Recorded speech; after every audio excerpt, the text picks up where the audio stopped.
बातमी बडगुजरांबाबतची। ठाकरे सेनेतून हकालपट्टी करण्यात आलेले सुधाकर बडगुजर आज भाजपमध्ये प्रवेश करण्याची शक्यता आहे। नाशिकमधील भाजप आमदार सीमा हिरेंचा बडगुजरांच्या या भाजप प्रवेशाला जाहीर विरोध आहे।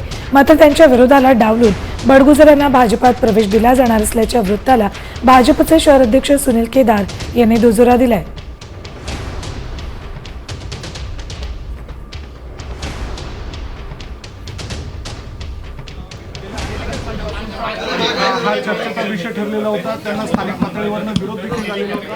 ही थेट दृश्य सुधाकर बडगुजर यांचा आज भाजपमध्ये प्रवेश होण्याची शक्यता आहे।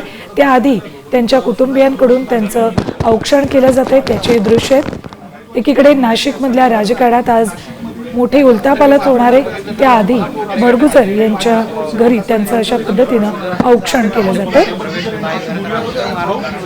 महाराष्ट्रातल्या विविध भागातल्या पदाधिकारी नेत्यांचे इतर पक्षातल्या त्याच्यामुळे प्रवेश उद्या या असं निश्चित नाही, पण या आठवड्यात प्रवेश होणार। आता सुरुवात आहे, सर्व सहकारी बरोबर येत आहे। सर्व सहकारी आल्यानंतर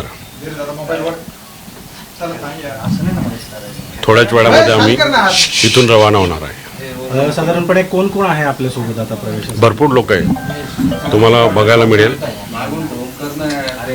थोड्या वेळात चित्र स्पष्ट होईल आणि ते बघायला मिळेल आपल्याला। किती वाजता हा सगळा प्रवेश होणार आहे आणि कोण कोण उपस्थित असणार आहे प्रवेशाला? 1 वाजेची वेळ मुंबईच्या कार्यालयाची आहे। नरिमन पॉइंट जवळ भारतीय जनता पार्टीचं कार्यालय, त्या ठिकाणी आम्ही 1 वाजेपर्यंत पोहोचणार आहोत। मोठं शक्ती प्रदर्शन